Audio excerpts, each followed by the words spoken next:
Ya, ketemu kembali yang terkait dengan materi inovasi dari yang di awal adalah kebijakan sampaikan Pak Kolik. Kita refresh lagi ya kebijakan tentang P8 dan P9. P8 adalah turun dari undang-undang Undang-Undang Nomor 11 dengan Cipta Kerja dengan PP 23 turunannya. Jadi kalau aturan itu yang pentingnya adalah pembukaan Undang-Undang Dasar. Yang kedua adalah kemudian Undang-Undang Dasar sendiri. Yang ketiga adalah Undang-Undang. Yang keempat adalah PP. Yang kelima adalah Kepres. Antara KLHK dengan Perda itu sejajar. Nah, baru nanti peraturan KLHK ya, yang Perda itu sejajar. Apabila ada aturan teknis yang terkait dengan kebijakan Pemda, maka Pemda harus mengacu kepada KLHK. Baru biasanya ada peraturan-peraturan yang terkait pelaksanaan. Itu sedikit pengetahuan tentang aturan. Ya, tahapan-tahapan seperti itu. Dan ada turunan di P8 dan P9. Dari turunan yang dua Undang-Undang PP 23 tentang penyelenggaraan kehutanan. PP 8 sama PP 9 tadi yang sudah disampaikan oleh Pak Molik itu adalah keterkaitan dalam penyelenggaraan. Ada di dalam PP perizinan berusaha pemanfaatan hutan, ada di P8 yang notabene tentu kepentingan lebih dititik beratkan kepada izin-izin besar walaupun operasi bisa. Nah, tapi prinsip daripada pemerintah sudah memperhatikan keberadaan masyarakat melalui kebijakan yaitu KS yang dituangkan yang sudah lebih dulu digulirkan melalui kebijakan PSPSKL.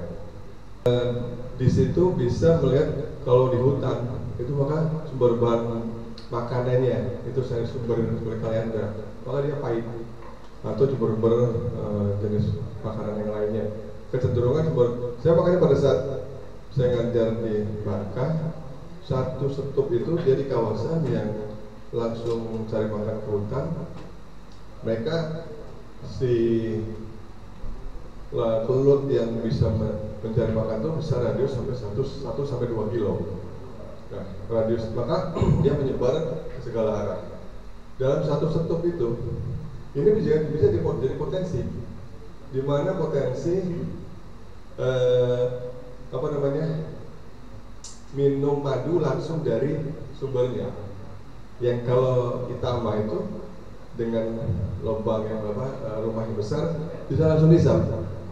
Itama kali Itama. Kita revisi. Itama kan? Ya. Kalau nggak salah tolong koreksi. Kalau materinya ada nanti, saya udah lama juga bersetahun lebih.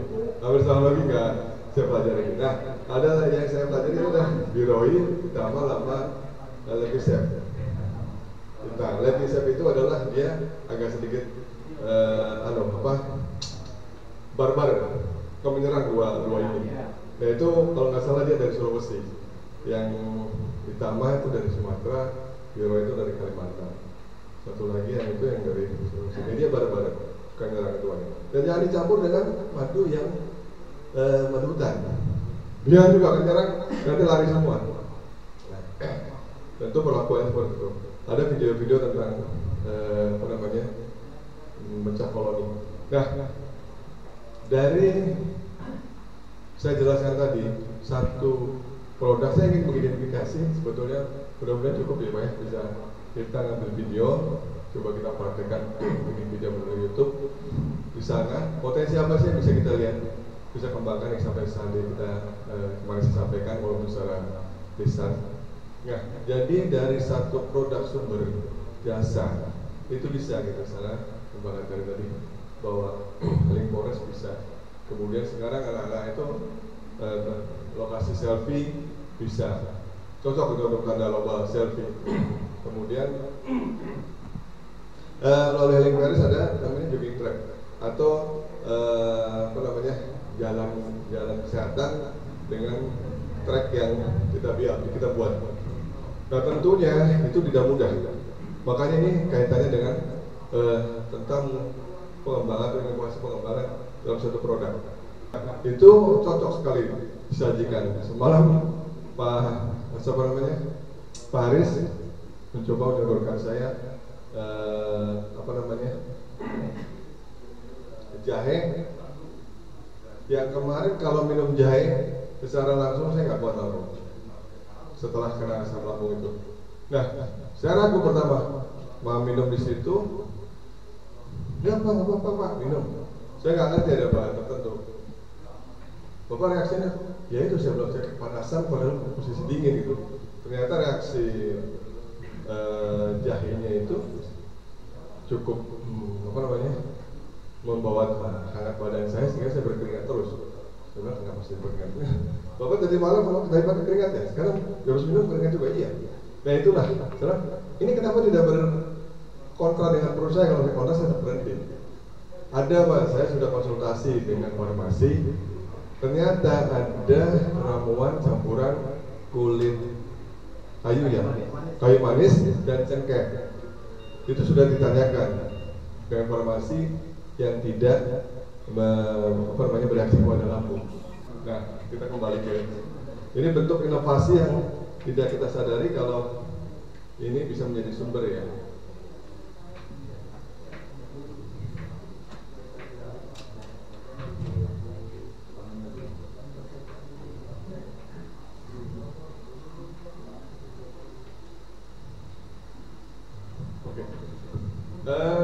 Mungkin ibu-ibu sudah pernah berpikir loh, olahan apa selain yang ada konsentrasi tadi ibu sampaikan gula aren, kemudian ada lagi tadi ikan sama ikan, kopi sama satu lagi kelompok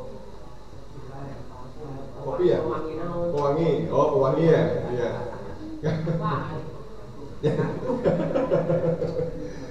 Tadi pengembangan agroforestry dan sebagainya itu agrosilvopasture biasa dari ember, di atas dari tanaman kangkung, di bawahnya lele atau patin. Itu salah satu yang mengembangkan produk untuk rumahan. Ibu-ibu mungkin bisa berpikir, paling bisa, silakan yang resep yang diambil tadi juga bukan dari saya kok. Ya, jadi memang dulu saya suka masak juga, karena saya catering sama ibu saya. Nah, olahan-olahan ini menjadi sumber inspirasi.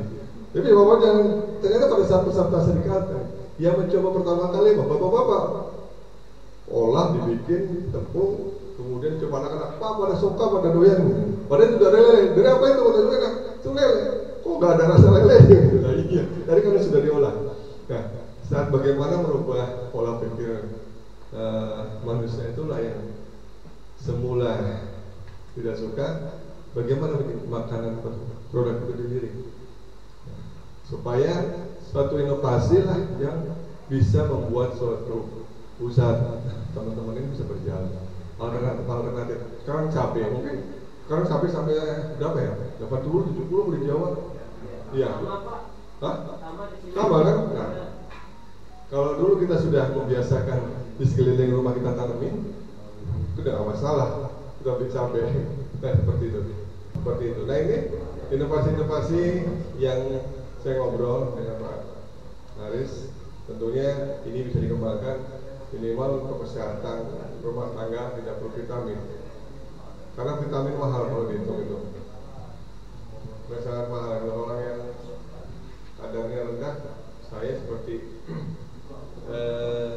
vitamin C yang mengasit, pengen minum vitamin C tapi tidak merusak lambung, itu juga hitungannya tidak asam, mahal juga. Yang ada di alam inilah kita manfaatkan, yang mungkin cukuplah untuk kebutuhan rumah tangga. Nah, kalau ini ternyata ada undang-undang inovasi ini.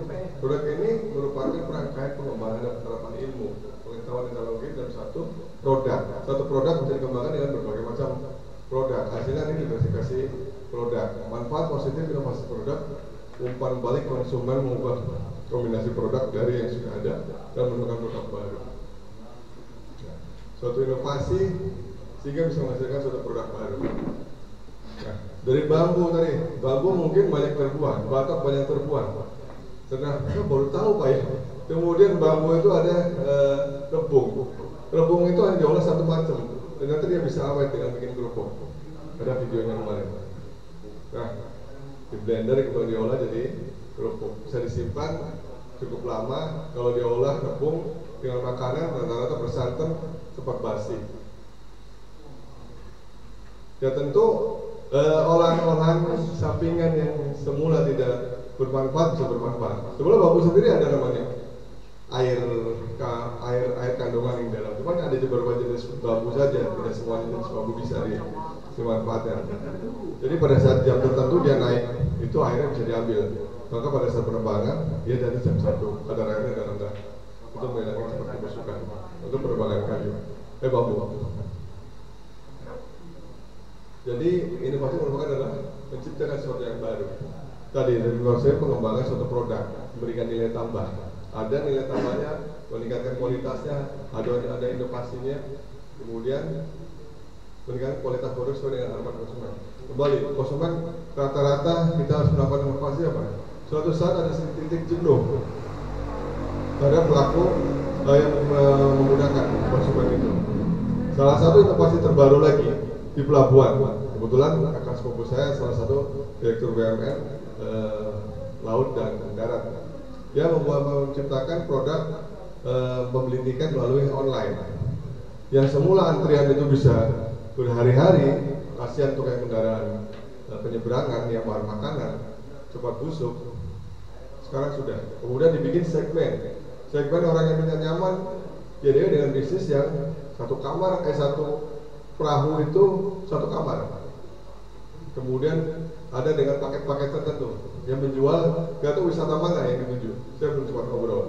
Nah, perombakan inovasi terhadap pelayanan, itu jasa pelayanan, itu membuat suatu antrian yang semula macet. Ya mungkin ada teman-teman lah yang bisa merasakan yang dulu semacam lancar ya. Saya udah sempat ngobrol. Terus ada paket-paket tertentu dia jual produk jasa dengan layanan kapal-kapal pesiar yang jarak dekat. Satu hari dia bisa menginap. Ya harganya tentu bukan kantong kita lah ya. Kita nyebrang 300 dengan biasa, mungkin dengan nyebrang yang itu bisa jutaan. Satu kamar berdua satu kamar. Penyeberangan itu dengan paket tertentu jatuhnya berapa? Dia bilang iya Pak, pasti mahal di atas 1 juta karena ada paket-paket tertentu. Nah, kemudian itu salah satu inovasi pelayanan jasa seperti itu. Seperti itu kita akan lanjutkan bahwa ini kita belajar konsep sambil berbicara terkait dengan aktivitas kita sehari-hari ya. Inovasi adalah pikiran, kedua kita inovasi adalah bagaimana cara berpikir kasih ya. Karena terbuka untuk gagasan baru sebelum sebuah kultur perusahaan,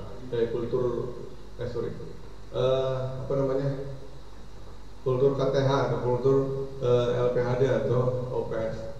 Maksud juga kapasitas untuk berinovasi dengan kemampuan perusahaan lembaga untuk menggunakan dan menerapkan dengan proses atau produk baru secara berhasil. Semoga sih ya. Dengan tentu kalau kelompok itu bersatu, ide-ide itu muncul banyak. Kalau kita sendiri saja, ya tadi mungkin kalau nanam cabai dan bawang masih bisa lah itu sambil aktivitas. Tapi kalau untuk skala besar ya memang kita butuh kelompok.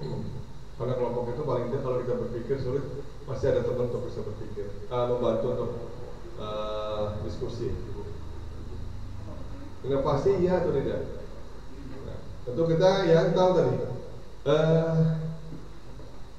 olahan pisang itu akan berpikir sekarang sedang decline, penurunan. Apa yang mengaruhi penurunan? Kalau saya lihat adalah kebosanan konsumen mengkonsumsi suatu produk olahan. Maka olahan apa yang kira-kira ada semacam variasi yang suatu saat masyarakat manusia itu jenis kebosanannya yang tinggi. Nah, inilah yang kita harapkan.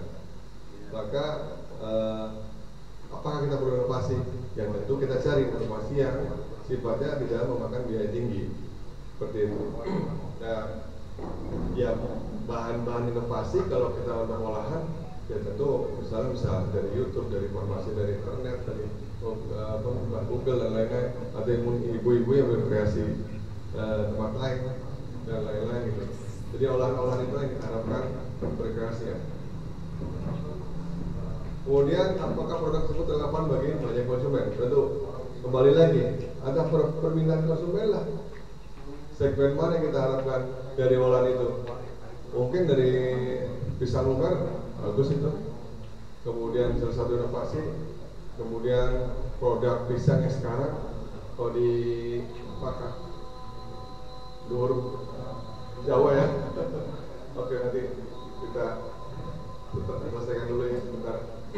Kemudian memecahkan masalah yang belum terselesaikan, kemudian tentunya kembali lagi, apakah produk itu lebih baik daripada pesaing? Kalau kita ada pesaing-pesaing seperti kita, syukur-syukur belum ada, produk kita ini baru.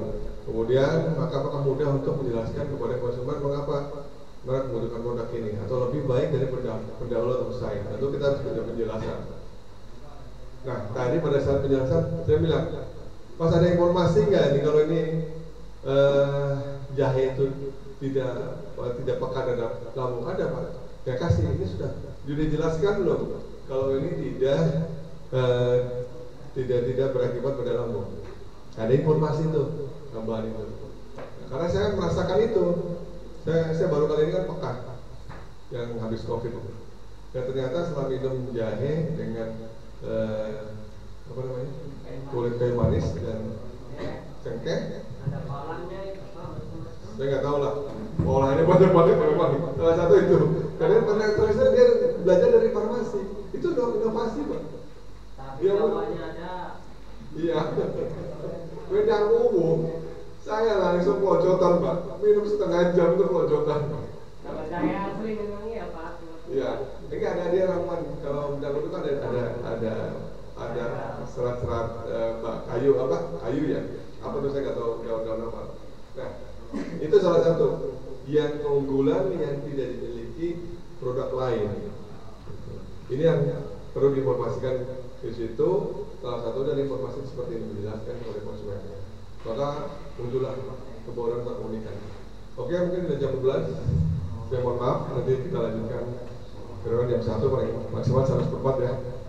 Insya Allah kita rencanakan besok seperti apa dari pembentukan kelompok sudah ada 3 kelompok. Nanti besok sesuaikan dengan kelompok masing-masing supaya